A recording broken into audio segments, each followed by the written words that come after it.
Hi, എന്തൊക്കെയുണ്ട് വിശേഷങ്ങൾ? എല്ലാവരും ഊണ് കഴിക്കാൻ റെഡി ആയിട്ടിരിക്കുകയാണോ? ഞാൻ ഇന്ന് വന്നിട്ടുള്ളത് നിങ്ങളെല്ലാവരെയും കൊതിപ്പിക്കുന്ന റെസിപ്പി ആയിട്ടാണ്. നമ്മുടെ കണ്ണിമാങ്ങ ഉപയോഗിച്ചിട്ടുള്ള ഒരു ചമ്മന്തിയാണ്. കണ്ണിമാങ്ങ കാണുമ്പോൾ തന്നെ എല്ലാവർക്കും കൊതി തോന്നുന്ന ഒരു കാര്യമാണ്. കണ്ണിമാങ്ങ ഉപ്പും കൂട്ടി കഴിക്കാൻ നല്ല ടേസ്റ്റാണ്.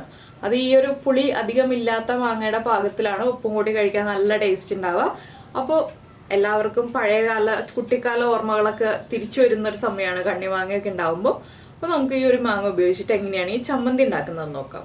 അപ്പോൾ നമുക്ക് നമ്മുടെ ഇൻഗ്രീഡിയൻസ് നോക്കാം. നമുക്ക് നമ്മുടെ ആവശ്യത്തിനനുസരിച്ച്, അതായത് 6 or 8 കണ്ണിമാങ്ങ എടുക്കാം. ഞാനിപ്പോൾ ഒരു 6 കണ്ണിമാങ്ങയാണ് എടുക്കുന്നത്. അതിലേക്കായിട്ട് 2 പച്ചമുളക്, നമ്മുടെ എരിവനുസരിച്ച് പച്ചമുളക് ചേർക്കാം. 2 പച്ചമുളക് തന്നെ നല്ല എരിവുണ്ടാവും ആവശ്യത്തിന്.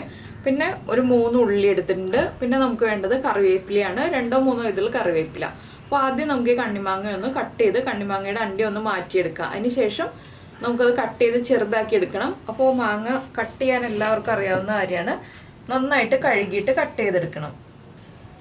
അപ്പോൾ നമ്മൾ നമ്മുടെ കണ്ണിമാങ്ങ എല്ലാം കഴുകിയെടുത്തിട്ടുണ്ട്. ഇനി ഈ ഭാഗം, നമ്മുടെ കണ്ണിമാങ്ങയുടെ എന്താ പറയുക, ഞെട്ട് ഭാഗം മാറ്റിയതിന് ശേഷം ഇതിൻ്റെ ഉള്ളിലുള്ള ആ കണ്ണിമാങ്ങ അണ്ടി റിമൂവ് ചെയ്യുക. അതിന് ശേഷം നമുക്ക് ചെറുതായിട്ട് കട്ട് ചെയ്തെടുക്കാം. അപ്പോൾ ഈ ഒരു ചമ്മന്തി കണ്ണിമാങ്ങയിൽ തന്നെ ചെയ്താലേ ടേസ്റ്റ് ഉണ്ടാവുള്ളൂ കേട്ടോ. ഇത് ചോറിൻ്റെ കൂടെയും കഴിക്കാം, കഞ്ഞിയുടെ കൂടെയും കഴിക്കാം, വെറുതെയും കഴിക്കാം. അങ്ങനെ നമുക്ക് പണ്ട് കാലത്തെ ഓർമ്മകളൊക്കെ തിരിച്ചെടുക്കാൻ പറ്റുന്ന റെസിപ്പിയാണ്. ഇനി ഇത് നമുക്ക് ചെറുതായിട്ട് കട്ട് ചെയ്തെടുക്കാം. ഈ ഒരു വലിപ്പത്തിൽ നമ്മുടെ മിക്സിയുടെ ജാറിലിട്ടൊന്ന് കറക്കിയെടുക്കാൻ പാകത്തിന് ഞാനൊന്ന് 4 ആയിട്ട് കട്ട് ചെയ്തിട്ടുണ്ട്. ഇതുപോലെ ഇത് മുഴുവൻ കട്ട് ചെയ്തെടുക്കട്ടെ.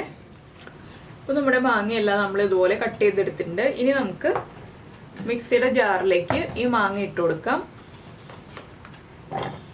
മാങ്ങ ഒന്ന് കറക്കി എടുത്തതിന് ശേഷമാണ് നമ്മൾ ബാക്കിയുള്ള ഇൻഗ്രീഡിയൻസ് ആഡ് ചെയ്യുന്നത്.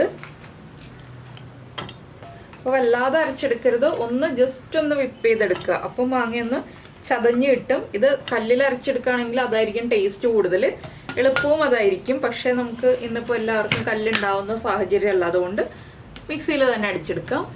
അപ്പോൾ നമ്മുടെ മാങ്ങ നമ്മളിതാ ഇതുപോലെ ഒന്ന് അടിച്ചെടുത്തിട്ടുണ്ട്. നന്നായിട്ട് അരഞ്ഞിട്ടില്ല, ഒന്ന് ചതഞ്ഞ് വന്നിട്ടേ ഉള്ളൂ.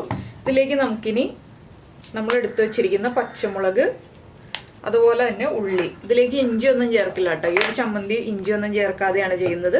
ഇനി നമുക്ക് ഒന്നുകൂടി ഒന്ന് ഇത് ഒതുക്കിയെടുക്കാം. നന്നായിട്ട് അരഞ്ഞല്ല ചമ്മന്തി ഇരിക്കുന്നത്. നമ്മൾ ഉപ്പും കൂട്ടിയൊക്കെ കടിച്ച് ചവയ്ക്കുമ്പോൾ ചവച്ച് വരുന്ന ആ ഒരു പാകത്തിലാണ് ഈ ചമ്മന്തി ഇരിക്കുന്നത്. അതുകൊണ്ടാണ് നമ്മൾ ഇതുപോലെ ഒതുക്കിയെടുക്കാൻ പോകുന്നത്. അപ്പോൾ നമ്മുടെ കണ്ണിമാങ്ങ ഇതാ നന്നായിട്ട് ചതഞ്ഞ് വന്നിട്ടുണ്ട്. ഇത്രയേ ഉള്ളൂ നമ്മുടെ കണ്ണിമാങ്ങ ചമ്മന്തിയുടെ പരിപാടി. ഇതിലേക്ക് ഇനി ഉപ്പും വെളിച്ചെണ്ണയും ചേർക്കണം. ഉപ്പും വെളിച്ചെണ്ണയും ചേർത്ത് മിക്സ് ചെയ്തിട്ടാണ് നമ്മൾ കഴിക്കുക. അപ്പോൾ എന്തായാലും നിങ്ങൾക്ക് എല്ലാവർക്കും ഈ ഒരു പഴയകാല ഓർമ്മയുള്ള ഈ ഒരു റെസിപ്പി ഇഷ്ടമായിട്ടുണ്ടാവുമെന്ന് വിചാരിക്കുന്നു. ഇഷ്ടമായിട്ടുണ്ടെങ്കിൽ ഉറപ്പായിട്ടും ട്രൈ ചെയ്ത് നോക്കണം കേട്ടോ. കണ്ണിമാങ്ങയൊക്കെ ഇപ്പോൾ എല്ലായിടത്തും അവൈലബിൾ ആണ്. അപ്പോൾ നമുക്കിതൊരു ബൗളിലേക്ക് മാറ്റാം. അതിനുശേഷം ഇതിലേക്ക് നമുക്ക് ഉപ്പും വെളിച്ചെണ്ണയും ചേർക്കാം. ഇതിന് മുകളിലായിട്ട് നമുക്ക് കുറച്ച് ഉപ്പ് ചേർത്ത് കൊടുക്കാം. ചമ്മന്തിക്ക് ആവശ്യമായിട്ടുള്ള ഉപ്പ്. ഇനി വെളിച്ചെണ്ണ ഒഴിച്ചു കൊടുക്കാം. ഇത് കഴിക്കുമ്പോൾ നന്നായിട്ട് മിക്സ് ചെയ്തെടുത്തിട്ട് കഴിക്കുക. അപ്പോൾ ഇതാ എല്ലാവരുടെയും പ്രിയപ്പെട്ട കണ്ണിമാങ്ങ കൊണ്ട് നമ്മൾ ചമ്മന്തി ഉണ്ടാക്കിയിട്ടുണ്ട്. അപ്പോൾ നിങ്ങളെല്ലാവരും ഈ ഒരു വീഡിയോ താല്പര്യമുണ്ടെങ്കിൽ നിങ്ങളുടെ ഫ്രണ്ട്സിനും ഫാമിലി മെമ്പേഴ്സിനൊക്കെ ഒന്ന് ഷെയർ ചെയ്ത് കൊടുക്കുക കേട്ടോ. അതുപോലെ ഇഷ്ടമായ റെസിപ്പി ആണെങ്കിൽ ഒന്ന് ലൈക്ക് ചെയ്യാനും മറക്കരുത്. അപ്പോൾ നമുക്ക് നമ്മുടെ അടുത്ത റെസിപ്പിയുമായിട്ട് അടുത്ത ദിവസം വീണ്ടും കാണാം.